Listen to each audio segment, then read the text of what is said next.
Welcome, everybody. Thank you for tuning in another episode of the Final Notice podcast. Again, we are streaming live on Facebook Live, YouTube, on Final Notice podcast. Man, it's been a great day, man. Today's Wednesday. Happy Hump Day, as we call it. We have a special guest, our first special honoree to enter the Final Notice podcast platform. Of course, myself. You got my boy Aaron. And we got a special person on this camera that we would like for him to introduce himself so that way those who are tuning in can get to know him a little bit better, find out what he's doing in the community and how he's making an impact based off of his passion and trust in his process to get to where he's at right now. So with no further ado, I'm going to throw the mic to Aaron. And then after Aaron, we can have this special guest, Mr. Johnson, go ahead and introduce himself for us. Hey, what's up, everybody? Thank you guys for tuning in. Happy Wednesday, everybody. I hope y'all making it through the week successfully and happy and peaceful as possible. Our guest today, I met him at the job. You know what I'm saying? We've come to know each other really well.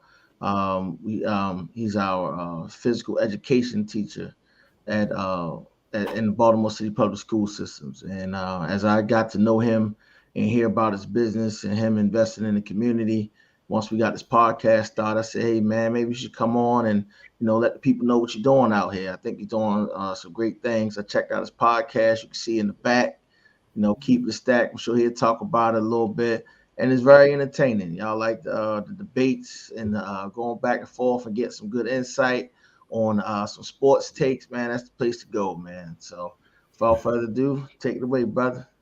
What's going on, man? It's Devin Johnson here. I want to first say thank y'all for having me on the Final Notice podcast. Like my man Brad said, we met over at Dallas F. Nicholas over at the school. Good guy. I told him about my podcast. He's been checking us out. Asked me to come on the show. Yeah, on the show they know me as Money Bills. Money Bills. I'm here. I'm going to talk to y'all as Devin first, and then we can get into the Money Bills later. But right now, I'm going to talk to y'all as Devin Johnson. All right, man. Well, welcome, brother. Welcome, man. Appreciate you. So with that being said, those who are tuning in, please share the live. Again, we are streaming live on Facebook Live, and also at Final Notice Podcast, and also on YouTube at Final Notice Podcast on YouTube as well. Tell somebody to come on so that way they can also gain something out of the conversation. So with that being said, man, Mr. Johnson, man, this is my first time meeting you, and I can already feel the energy that you have, and it's a positive energy, and I can only imagine the type of conversation it's like to have it in person with you. Mm-hmm. So with that being said, tell us exactly what it is that you're doing in the community and how you actually started to get in there. But I think before you got into that, I think Aaron wanted to kind of like dig a little bit back into your past. So. Okay. If Aaron, that's okay, you're gonna be. Yeah, go ahead. I mean, it's an interesting story. You know what I'm saying? I know he has some sports backgrounds himself, so I just wanted to know, like, what was your passion? What drove you into getting into sports? Okay, well, growing up, I grew up, with a mother and a father and my brother, older brother.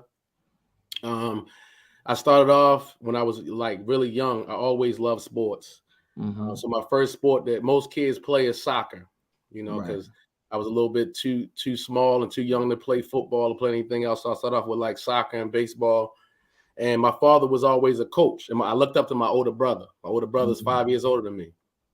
So sometimes, you learn a lot from your siblings. Right, and sometimes the younger brother ends up being better than a bigger brother just mm-hmm. because he has to battle against his brother and his friends when he's young. That's right. So, when he's 10, I'm 5, and I gotta go against them in the basement. Mm-hmm. So I'm gonna say that my passion for sports started with my father and my brother. I used to go to my brother's games all the time, watch him play, and I wanted to get out there. My father was coaching, and I just wanted to be a part of it. So, I grew up playing. When I was young, I played basketball, I played baseball, and I played football. Of course, my first love was football. Always loved football. I was always a contact guy. I was one of them people. One time, I would be outside playing, bust my head wide open. I wash it off and try to keep on going. I came inside. I ended up having to get 20 stitches in my head, but I kept playing. So I was always like always a contact dude. Love contact. Went on in high school. I wrestled one year, lost one match. Didn't wrestle no more. Then I started running track, playing football and baseball. Played all three sports. Played all three sports. Went to Randallstown High School. Was voted most athletic of my high school. Getting a scholarship. Went to WSSU, Winston-Salem State University. I was a running back. I played for 4.5 years over at Winston-Salem State University. We won 2 championships. I got to play with a lot of great guys, and I just love team.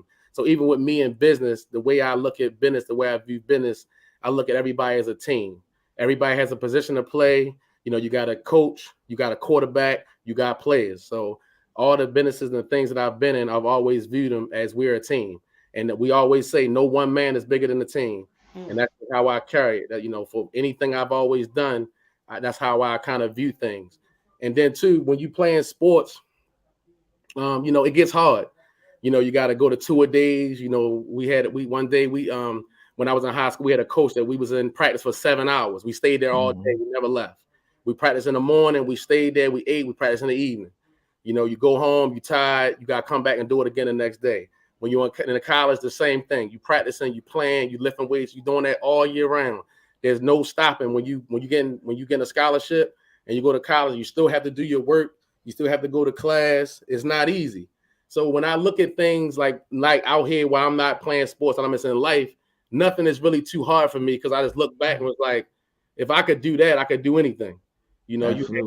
I know guys who, when we was in college, they left college in the middle of the night because they ain't want to play no more. Because it's not built for everybody. Right. Everybody can't be out in the sun all day long, hitting and running and doing the grueling things you have to do to participate in sports. And then you learn a lot about people because on a team, you got 60 individuals. So everybody has a different personality. And when you're in business, people going to have different personalities. And your job is, as a coach, as a manager, is to learn how to mesh all those different personalities together. And that's one thing that I've always prided myself in. I know how to put people in position, and I know, what personality to work with what, because, that's the manager in me. That's the business side of me, the entrepreneurial side of me. I can look at somebody and I can put them in the right position so they can succeed and so that we can succeed as a team. So that's a little background about my sports career.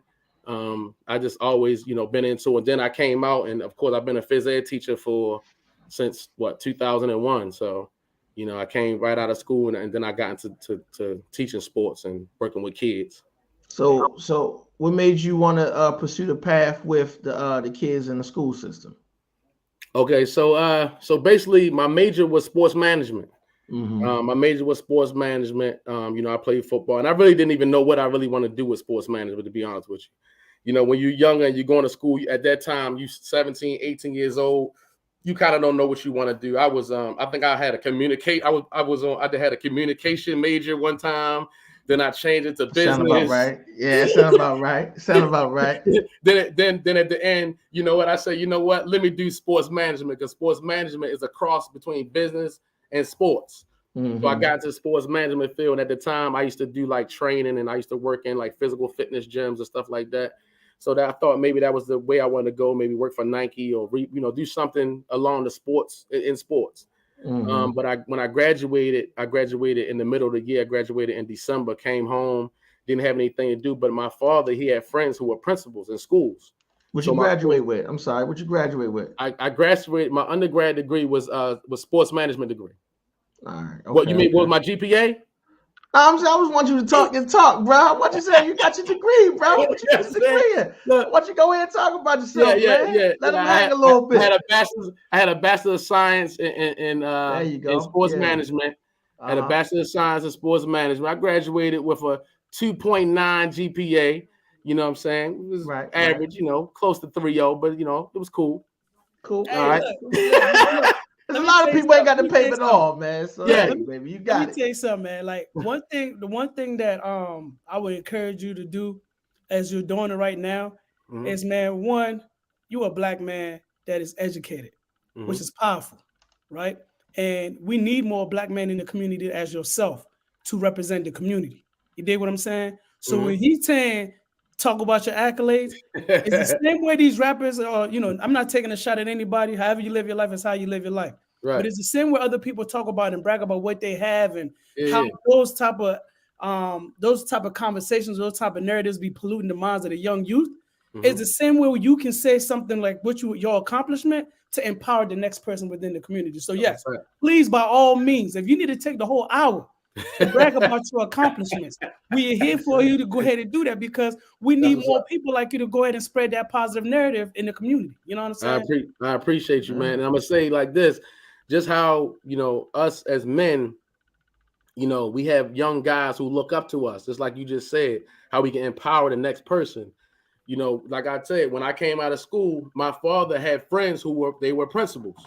You know, he had like 4 buddies that were all principals of schools in Baltimore City, and that's how I got involved with in the school system, because I worked for one of them as an in-school suspension teacher, and I was just doing that because it was the middle of the year and I was trying to figure out what I wanted to do.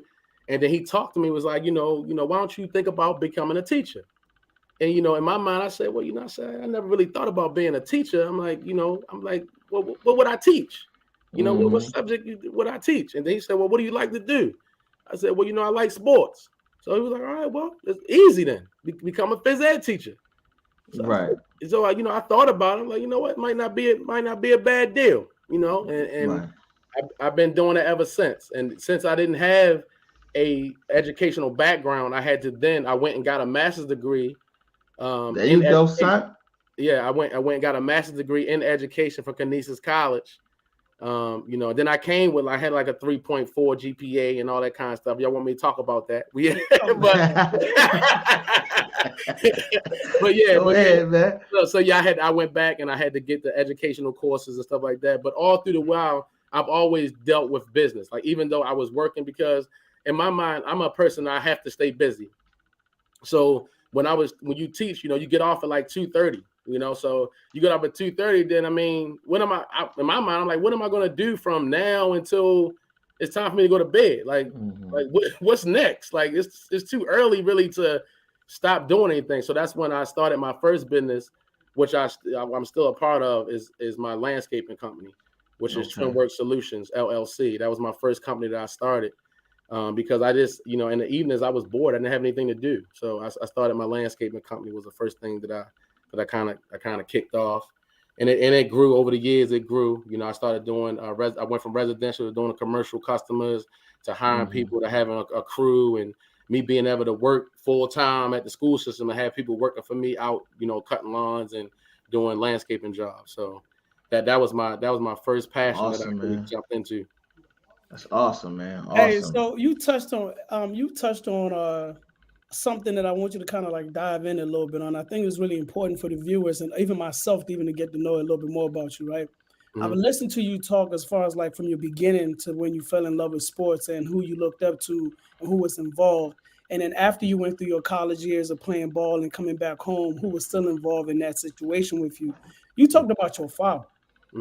And it is very important to the African American community, especially because that's the ones that my heart is driven to want to save, right? It's my people, not taking away from anybody, right? But talk about how important or how instrumental your father played a role in your life, in your success, and in your whole process. Man. I mean, you know, honestly, I don't know if I would be here talking to y'all about these things or not if I didn't have a father in my life. You know, growing up, you know, I wasn't like a child who was like in the streets or getting in trouble like that. But, you know, I just was like, you know, I was your average boy just doing mischievous and doing things that I probably shouldn't have been doing. And all the time, you know, when I was younger, I was always I always had a little size to me. So like, you know, my mother would try to direct me, and I really, you know, sometimes wouldn't listen to her. I would kind of brush her off, you know, as a teenager and stuff like that. But I always had that father that like that rock. He would always like come and set me straight. Like I never could get away with none of that kind of stuff. You know, and I had buddies who only had a mother.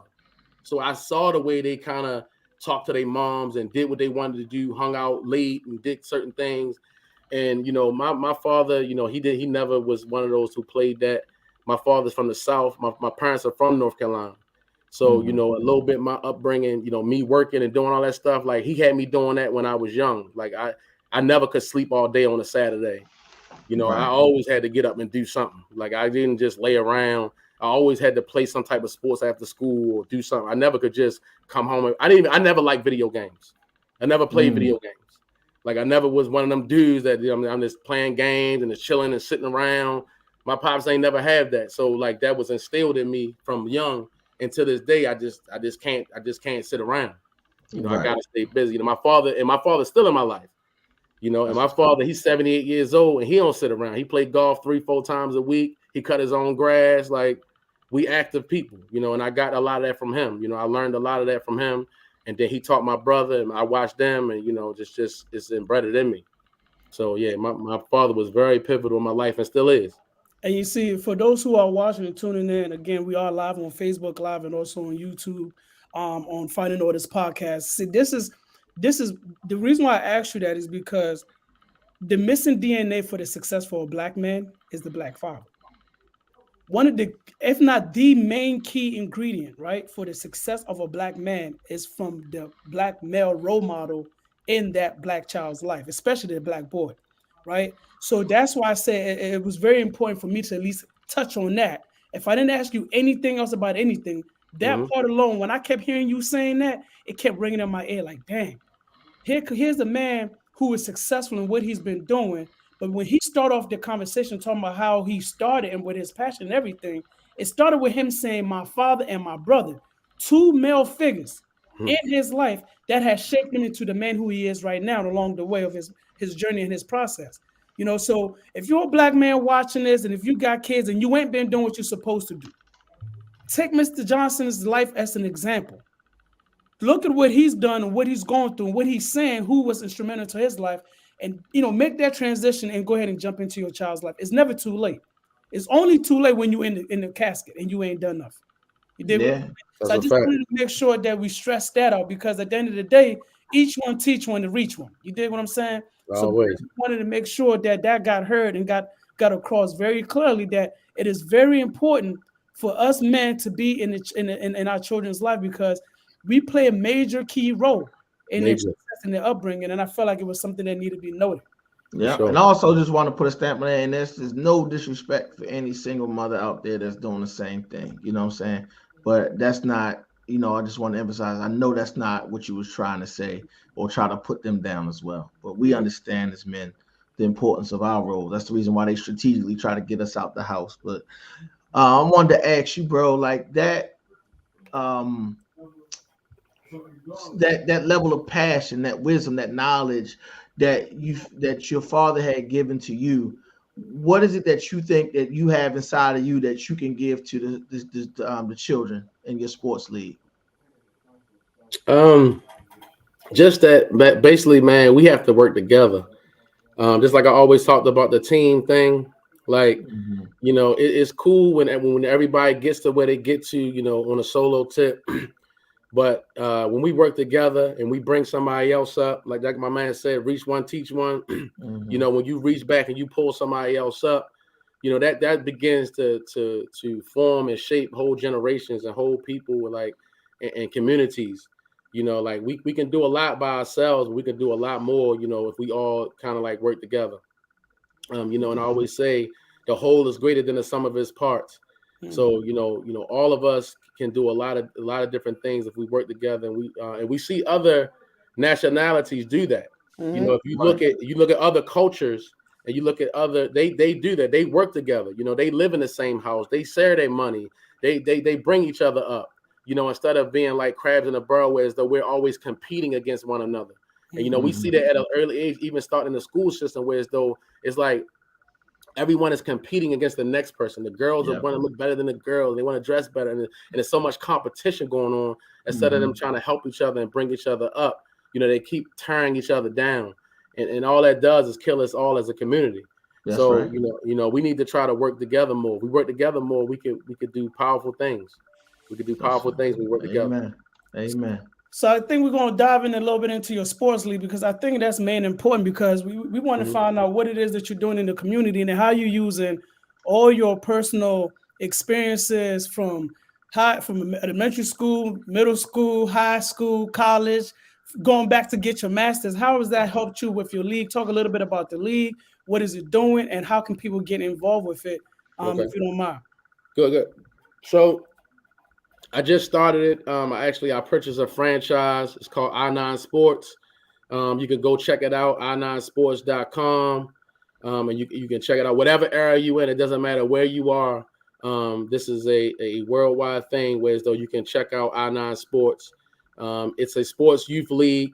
You start off with sports like flag football, baseball, soccer, basketball. They have volleyball. They have cheerleading. They have tennis.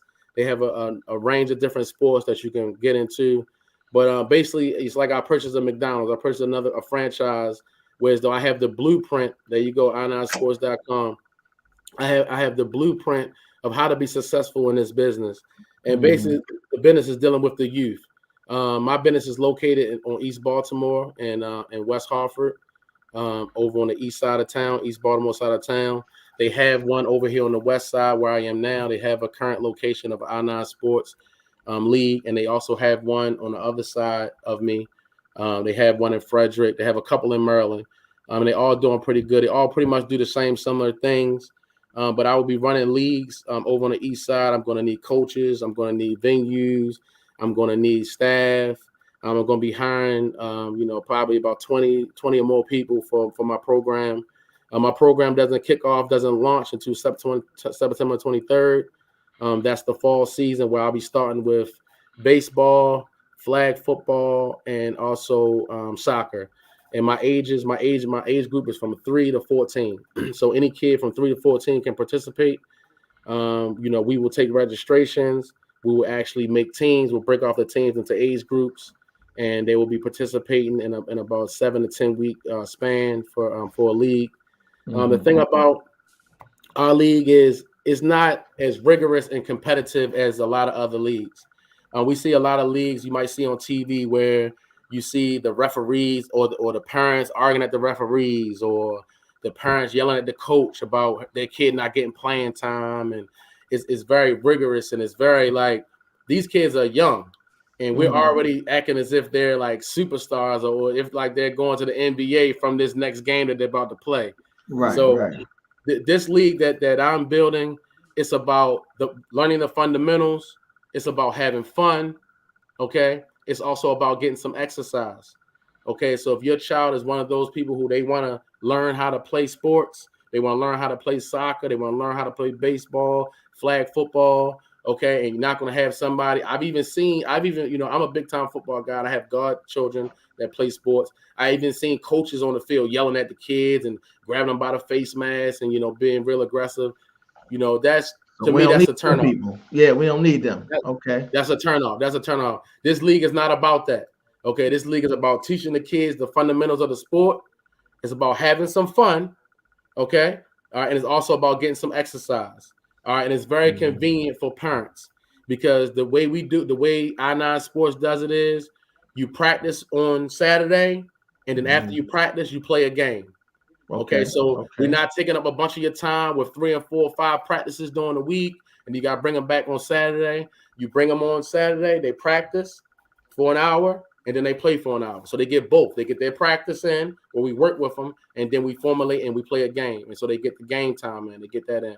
So it's a great league, a great beginners league, a great league for people to get the fundamentals and learn the concepts of sports, learn how to play along with team, learn how to have some fun. Okay, and it's not all rigorous and serious, whereas though we're yelling at the refs and we're yelling at the coaches, and that's not a part of this league. Is this a co-ed league? Yes, definitely.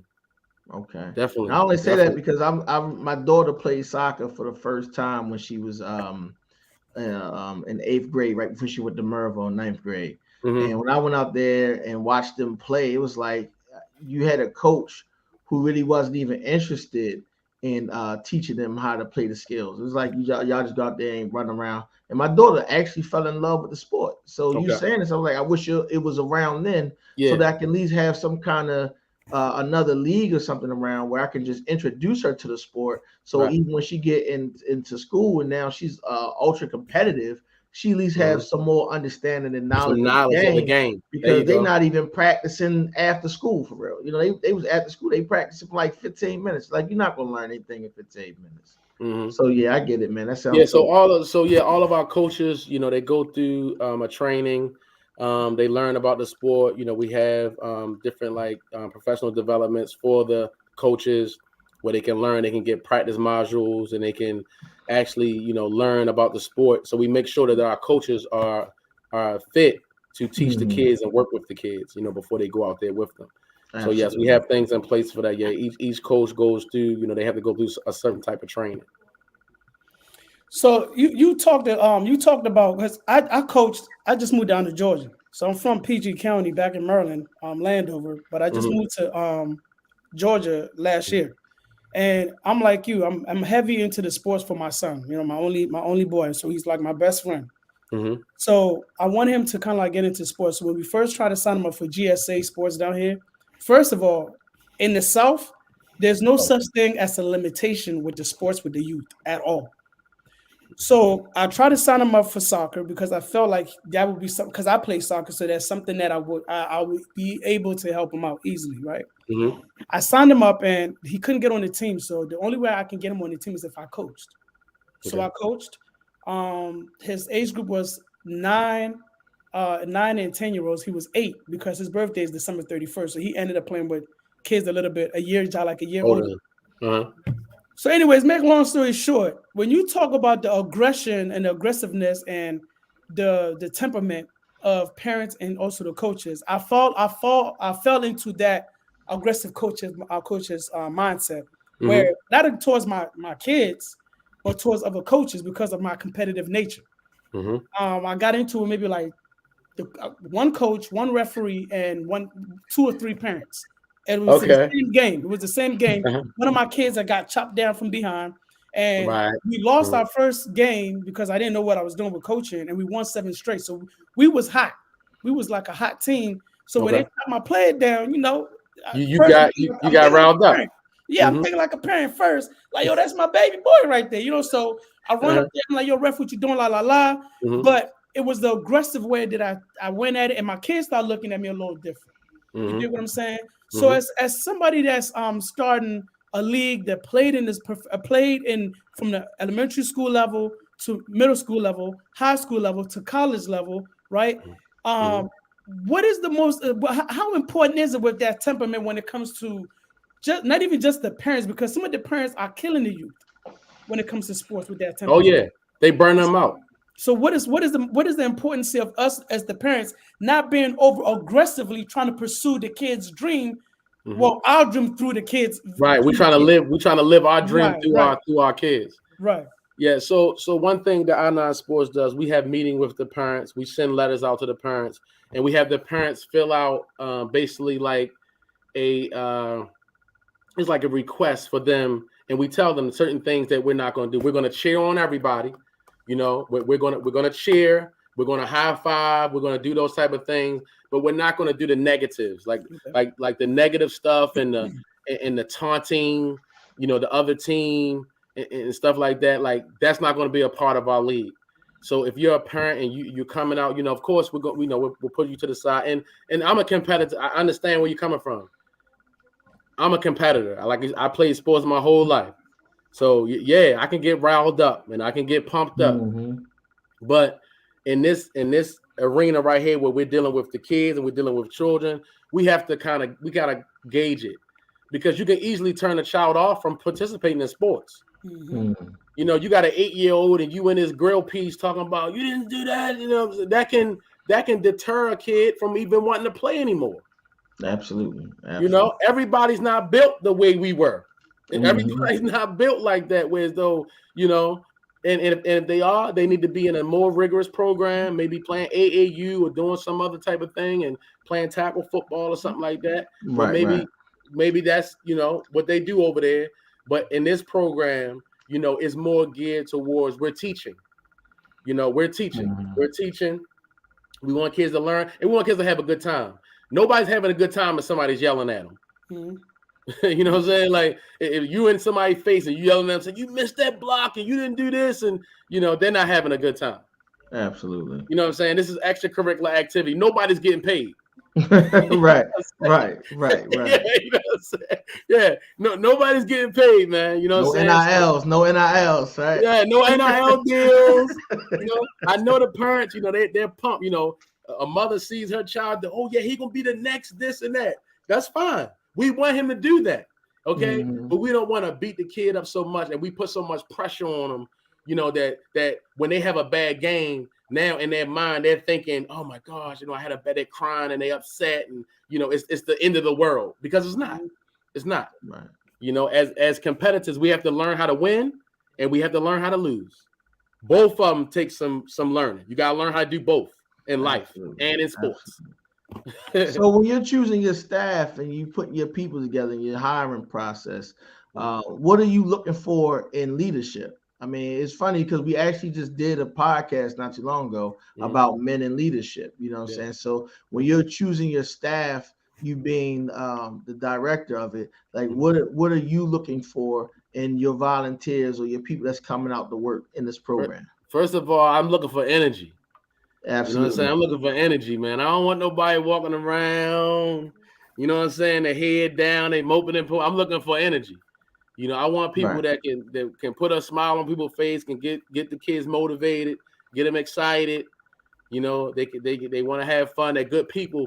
They're good people. They're good with the parents. They're good with the staff. You know, someone who is good with people, you know, and also good with the children.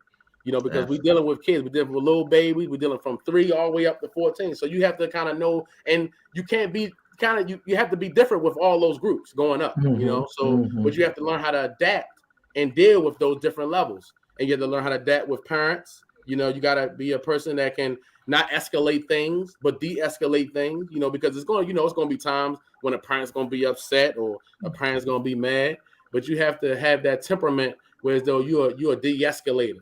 You're not a person that's going to put fuel on a fire and now, you know, we got some big argument out there going on.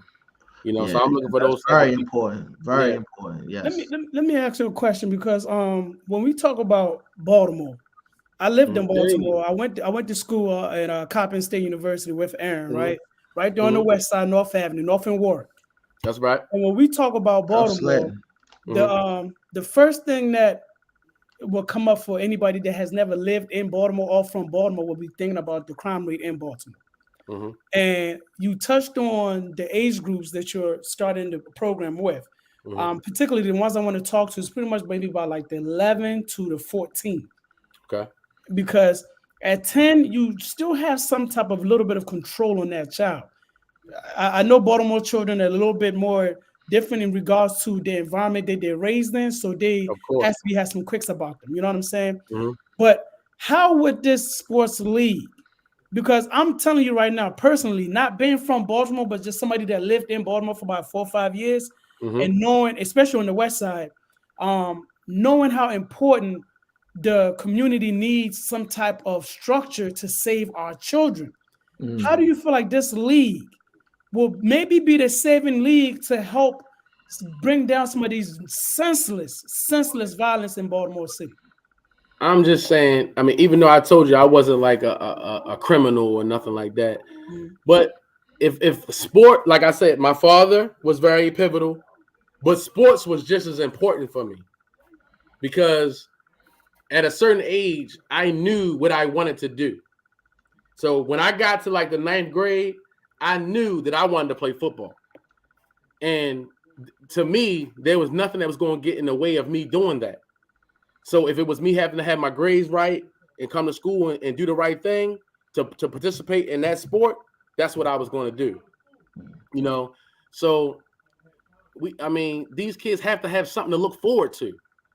You know, we talk to our kids sometimes at school that they don't have anything to look forward to. They have no consequences. Nothing's going to happen if they don't do this. If they do this, is the same thing is going to go on.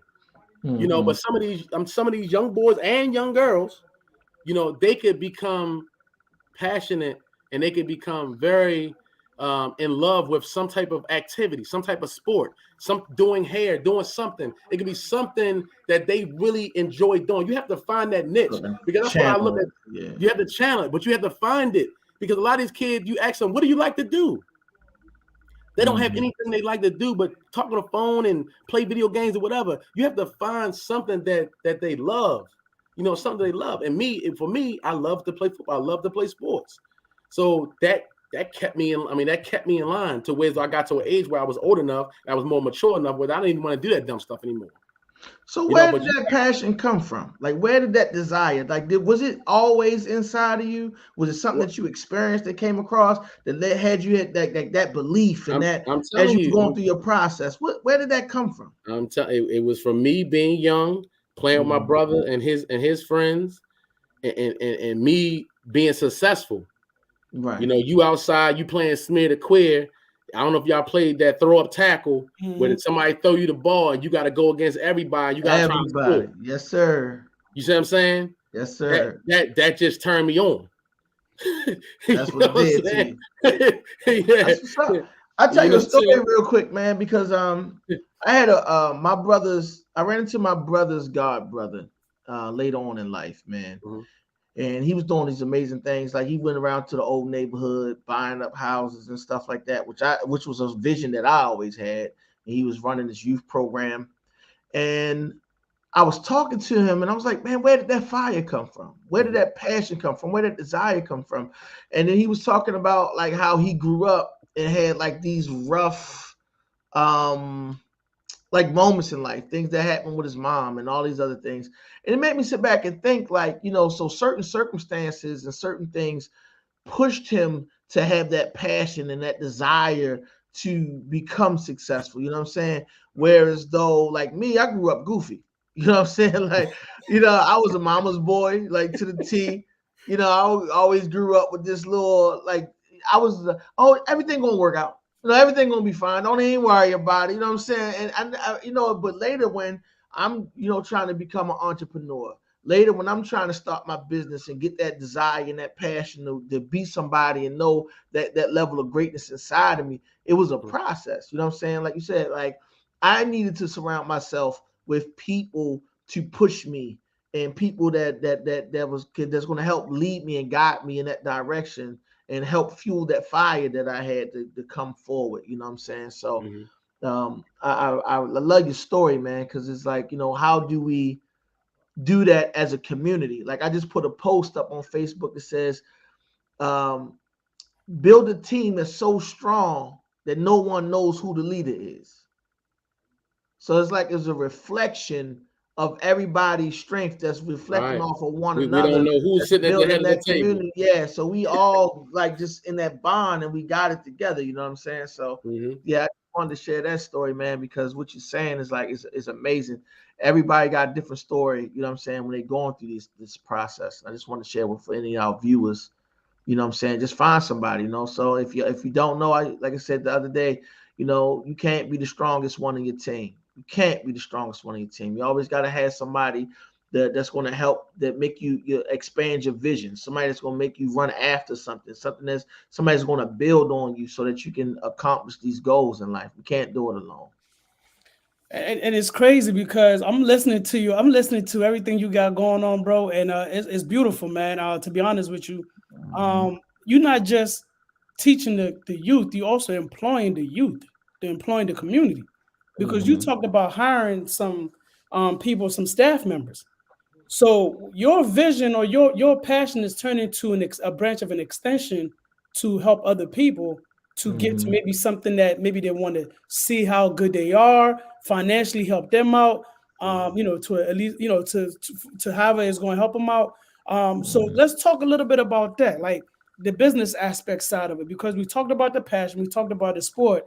Let's talk a little bit about the business side of it and how it can benefit those who may be looking for a job that has the same passion like you, but haven't been given that fair opportunity to get to that point, to be able to, use what they've gone through as well to help teach the youth that they're going to be coming in contact with. I keep stealing my questions, man.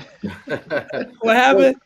So you keep stealing my questions, man. Go ahead. They said great minds think alike, my boy. There you go. It's interesting because that major I had, sports management, like when I came out, I'm thinking like, what would I do with something like that?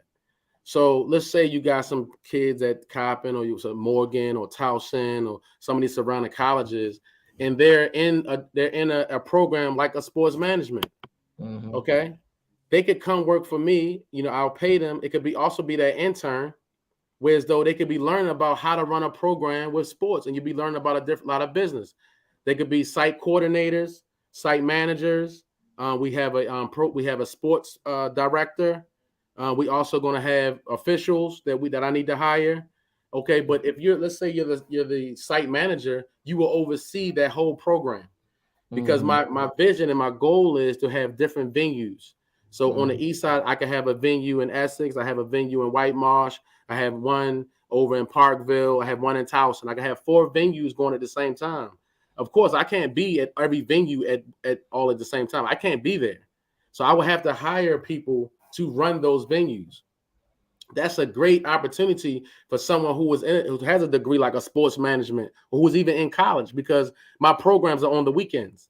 So let's say you're in college and you have a sports management, and that's what you're going through for school, and you can put that on your resume that you ran leagues, that you were a site manager, or you were a program director, or you were a sports director of that program on the East Baltimore side. That's something that you could put on your resume, and you also still get paid to do it. So those are the type of positions I have. I also have to have someone to come help set up the fields. That's another sports management job. In the mornings before we get started, the baseball diamonds have to be set up. The soccer field has to be set up. The football fields have to be set up. All these things have to be lined. All these things goals got to be put up. These are things that can go on your resume. Okay. And then potentially, because when I got into this, I had to go through meetings. I had to talk to people, but the company is based out of Tampa, Florida. Based out of Tampa, Florida. And I had to go there. I had to go to Tampa. And when I went there, I met with a lot of people who were buying into a franchise just as I was. And some of them, they were buying their second franchise. So you had people who already owned one franchise, and they were buying another one in another area. But some of the people who I sat down with, they were people who worked for a company, and they were like a sports director, or they were a site manager, and they got into the business and they learned it, and they said, you know what, I want to buy my own location. So some people who I went down there with when I was in training with, they had been working with the company for 15 years or more. Right. But they saw the opportunity, and they wanted to go off and purchase their own. So, you never know where it could lead to. It could lead to you owning your own franchise, you owning your own company. And that's what it did. Y'all need to tap in. If you in college, Coppin, Morgan, UMBC, anywhere, State, if you University of Maryland, Howard University, wherever you at, you in that area, man. And if you are in that sports medicine, I know I took that was my intended major, was sports medicine. Okay. At Coppin.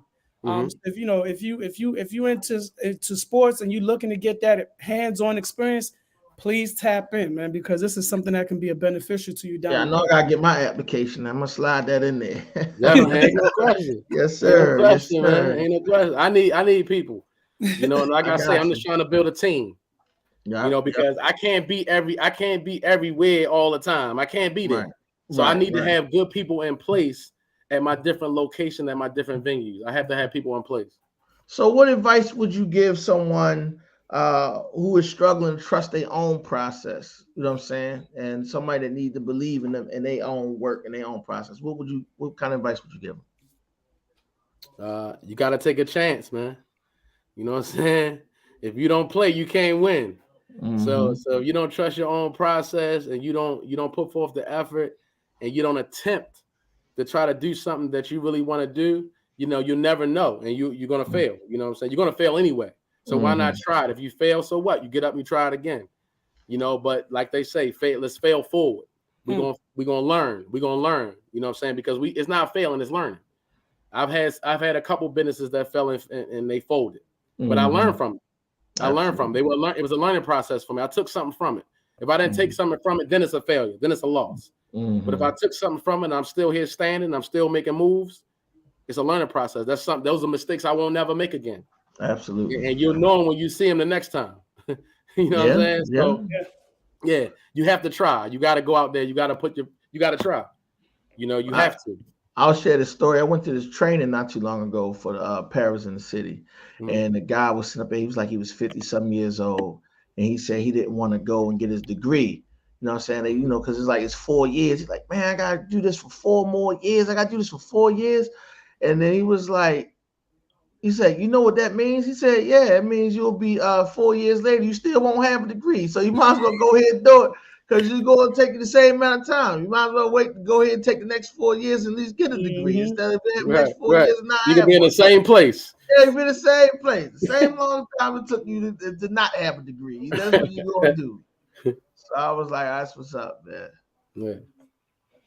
Man, so we talking about I9 Sports, and we speaking to the director. If you tuning in, man, you missed some great things. But the great thing about technology is you can always go back and rewatch it again. But if you are been watching, man, we talking to the director himself of I9 Sports for the East Baltimore location, correct?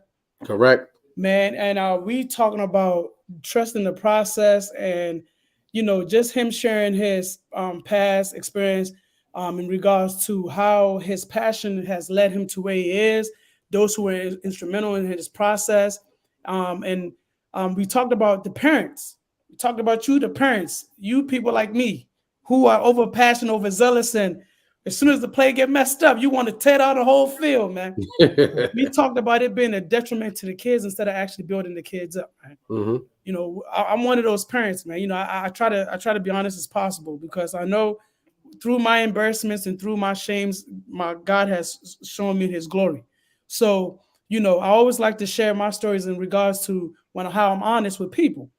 I'm telling you, that day I disgraced myself. And after I got in the car, right, one thing my son said to me, he was like, Dad, I mean, was that necessary?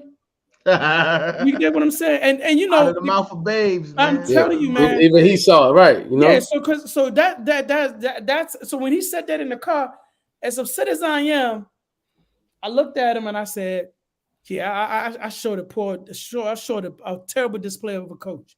I'm supposed to have it all together for you guys, and I let my emotion get the best of me." So if you're a parent, if you're a coach, they're going to be coaching in the I9 Sports with Mr. Johnson. If you're going to be coaching in any other sports, if you're going to be involved with children or, you know, being a mentor for kids, because when you're a coach, you're a mentor. Mm-hmm. You're a mentor on the field and off the field. Sometimes you might even fall in love with one of your children that you can just sense that they need that the extra guidance and they need that extra role model to be able to talk to them. Because I've had a couple of those kids where the parents would come up to me and say, man, you just know how to bring a fire out of them that nobody else can bring. So when you're a coach, if you bring some stuff to these kids, but how you take it to them may either have them gravitate to you or may even shut you down, just like they've shut down the rest of the world. You get what I'm saying? So it's like that temperament. And that's one thing I love about what you said about the I9 Sports, that we here to have fun. If you're here looking for a league that he's going to be the next Kevin Durant, or if you come here to be the next LeBron James, maybe in another league. Over here, we building them up. We're trying to get them ready. We're trying to speak that positivity on them. So I love that. You know, I love the fact that you said that, because I think a lot of us parents, especially the ones who try to live through their child's lives, they need to hear this, because I feel like it's a big detrimental to these kids. And I've seen it firsthand, because I was almost there with my son where, man, you got to be like this. And I got to think about it, like, yo, he's only 8 playing against 10-year-olds. Right, yeah. Mm-hmm. I had to remember that. Mm-hmm. Yeah, and not to mention, there's a lot of soft kids out there. I'm gonna say it. You don't want to say it, I'm gonna say it. There's a lot of soft kids out there nowadays. And a lot of these kids need to learn that discipline. And it's best to learn it with somebody that's going to be patient and kind and caring to your child. You know, some of these kids need to get scabbed up a little bit. We used to fall out trees and stuff like that. It's not happening anymore. So, well, the kids don't play outside. They don't play outside. They don't play outside. You know, they inside. They on their games. They on their phones. So they don't have that type of exposure that we had. Yeah, so bring them out to I9 Sports. Yeah, we was outside after school. We was outside playing. We didn't have a coach. We didn't have nobody. We organized our own games. Absolutely. You know, we picked teams, and we had that wherewithal and those social skills where we organized our own teams. They can't even do that. They can't even do that kind of stuff. Hey, tell them what you said about AD, man. I you know, AD, they call him street clothes. They call him street clothes Davis. Yeah. And I think a lot of it, he's always hurt. As soon as he fall down, he get hurt. A lot of those guys never played basketball outside. Yeah. They always played in the gym. They always played where it's comfortable and cool. You know what I'm saying? They never had to shovel. They never shoveled the court off and then played basketball. That's right. That's right. You know what I'm saying? Oh, we playing today, bro. We playing today. We playing today. They ain't shovel the court off, clean it off. Hey, right. You talking about put their own net, go out and get your own nets to put them up. That's right. Hey, shout out to my man. He talking about, Aaron? Huh? Is he talking about who I think he talking about? Talking about Anthony Davis. Yeah, I know. Look, Aaron, I ain't know if you want me to say his name because you be like, oh no, go ahead, man. Just go ahead, rock, man. I'm a Lakers fan. That's my. Look, you see what I'm wearing? Yes, we Lakers fans up in here. You watched the game last night. Yeah, hey man, I was up till 1 o'clock in the morning watching that game last night. Hey man, he balled out though. He balled out yesterday. Yeah, he played. He did his thing. Yeah. He's definitely a talent. No question about it. He's just soft as a mug though, man. God, that boy go down. You be scared like, man, he about to break, man. Mr. Wiggles. Hey, shout out to my man Gary if he watches. Glass man, he the glass man. Mr. Glass. Hey, shout out to my man Gary if he watching this, right? I remember we was playing basketball one time on his around his way. He had to, you had to take your goal with you. You had to lift the gold up, walk it in the empty vacant parking lot and go play basketball, right? So we out there playing one-on-one. I'm busting him up and giving him the business, man. And I guess he got frustrated one time, man. He found the crap out me. I sit up there, he pushed me. I still got the mark on my knee today, man. Before he pushed me, that joint was bleeding like a mug. Yeah, he looked at me and said, "Hey, man, you sure you want to keep playing?" I said, "Check, man. Let's go." I said, "Point game. Let's go." Right. I told you, I bust my head open. Right. They was like, "Man, your head is bleeding, man. You need to go home." Right, I went in the house. I washed my head out like this. Came back outside. We playing. They said, "Yo, your head is still bleeding, dog. You need to go." I ended up had to get like 20 stitches in my head. Right.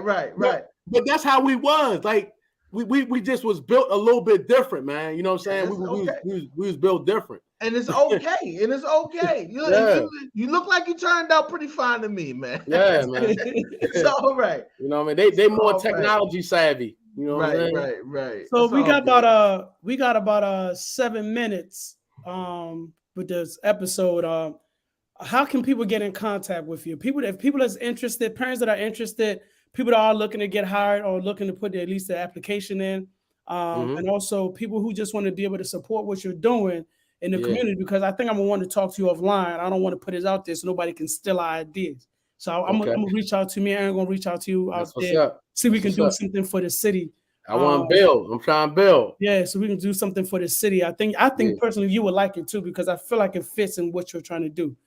So for parents who are trying to get in contact with you and how to get the early registration sign up, what is the process and how can they get in contact with you if you don't mind? So first of all, my email on it is Devin, devin.johnson@i9sports.com. They could reach me that way. I have a Instagram page. It's at i9sports487. That's the name of my location, i9sports487. Is I9 Sports with an S? Yep, with an S. Yeah, I just want to put it on the screen. Yeah. And the importance of having a producer on your show. There you go. Yeah, I know, man. Put a dot between it. Devin.Johnson. Devin.Johnson. Let's see. I'm gonna see if I can edit that. I don't know if I can edit that. Edit that for me, homie. Edit that for me, big homie. Hey, look, that's why I told him the first time. I said, "Hey, man, make sure you shot your wife out, man." Hey, look, right. We need her. She's doing real good. Behind every great man is a great woman. Hey, man, that great woman. Hey, look, that great woman, where she got this crazy part-time job, and I'm like, yo, why do you work? You don't need the job. She's like, I just like to be out there. I'm like, all right, go ahead. So she was about to leave, and I'm like, yo, today's Wednesday. We need you, right, for the show. She said, man, you know what? I got to go in. I said, man, how much they paying you? We going to pay you. We going to I come back home, she gone. That's right. That's right. But shout out to my wife Dana, man. She's For been doing sure. an Shout awesome job, man. She's been looking out for us with the producing, helping Definitely. us with all this stuff. This new. Me and Erin never did this. She always Never, took care of man. it. So sorry for the delay and maybe not having your information up. We'll tag it in the video so that way if anybody can get in Oh, contact good, man. I with you as well. appreciate you. So definitely appreciate you. So before we go, something that we do every episode. We always want to find out what is your final notice for the week. Like what is some gem you want to drop on the community? What do you want to drop off? I'm gonna let you go since you're the guest. Again, if you tuned in, Final Notice Podcast, we had our special first guest, our brother Mr. Johnson, repping the I9 Sports. You know what I'm saying? Right. The director of I9 Sports. I'm gonna say it like this, man. Work hard and don't be afraid to fail. Because if you're afraid to fail, you'll never accomplish anything.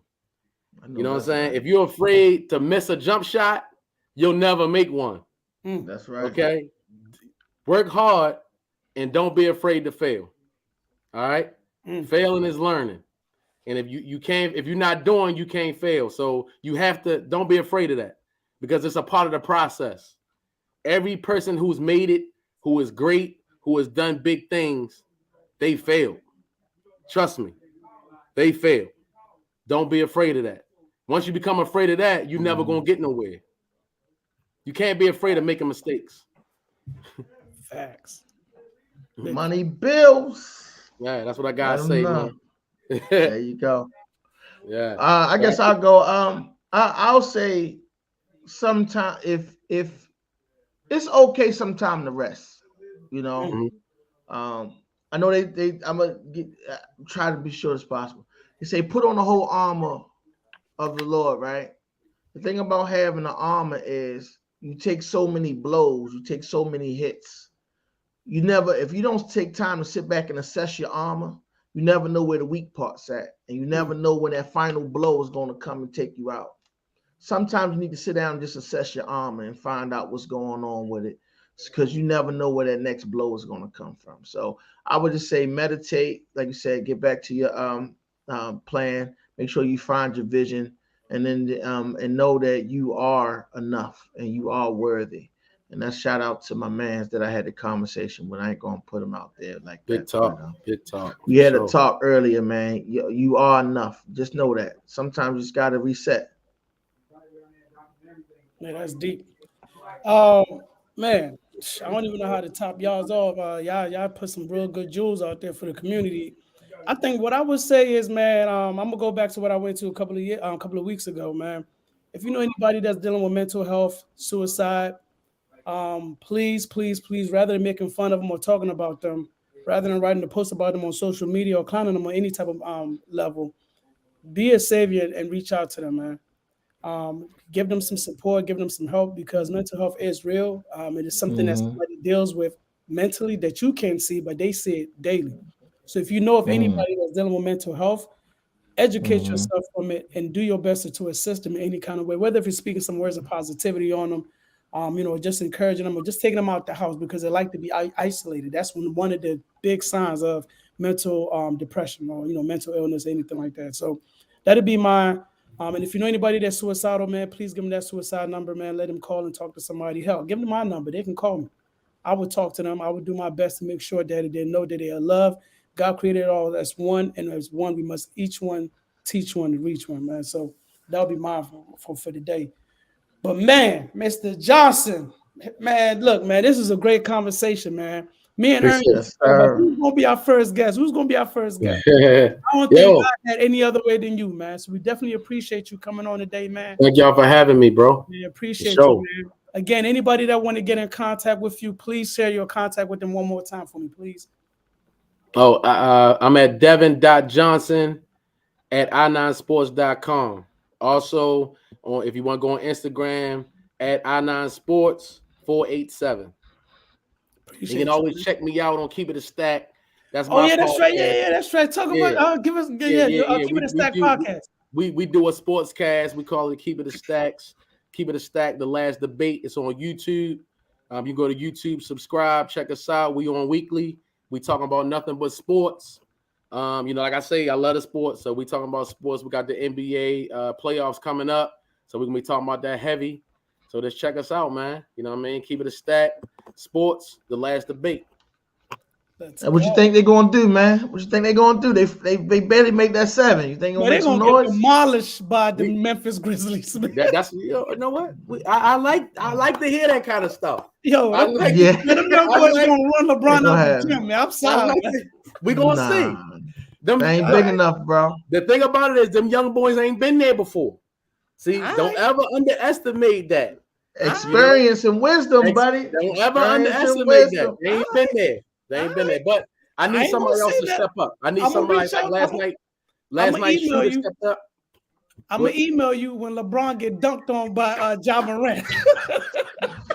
LeBron get dunked on by everybody. But I want him to get dunked on by Ja Morant. He'll email you when he get dunked on, but we'll email him when they get the dub, right? How about that? Forget the emails. Brad, I'm gonna give you my number. You got my number. Give it to my man because I don't want no email. I want him to text me. We ain't doing no email. That's right. Hey man. With that being said, man, thank you so much for tuning in, man. Yeah, it's been another wonderful episode of Finding Orders podcast, man. Man, brother, man, we enjoy you having you come on, man. We need to do a cross. We need to do a cross podcast. Oh yeah, that'd be tough. I'm with that. Man. Set it up and we'll come out there to support, man. We'll make sure we'll share. And I know I'm gonna go on your YouTube channel and go ahead and subscribe to as well because I love sports. Please do. Thank y'all, man. Go ahead. Thank y'all. Appreciate y'all for having me, man. For real. No problem, brother. No problem. Man. We definitely appreciate you coming on and sharing your life with us and being transparent, man. Definitely appreciate you for that, man. For sure. Yeah. I'll see you tomorrow, bro. All right, y'all.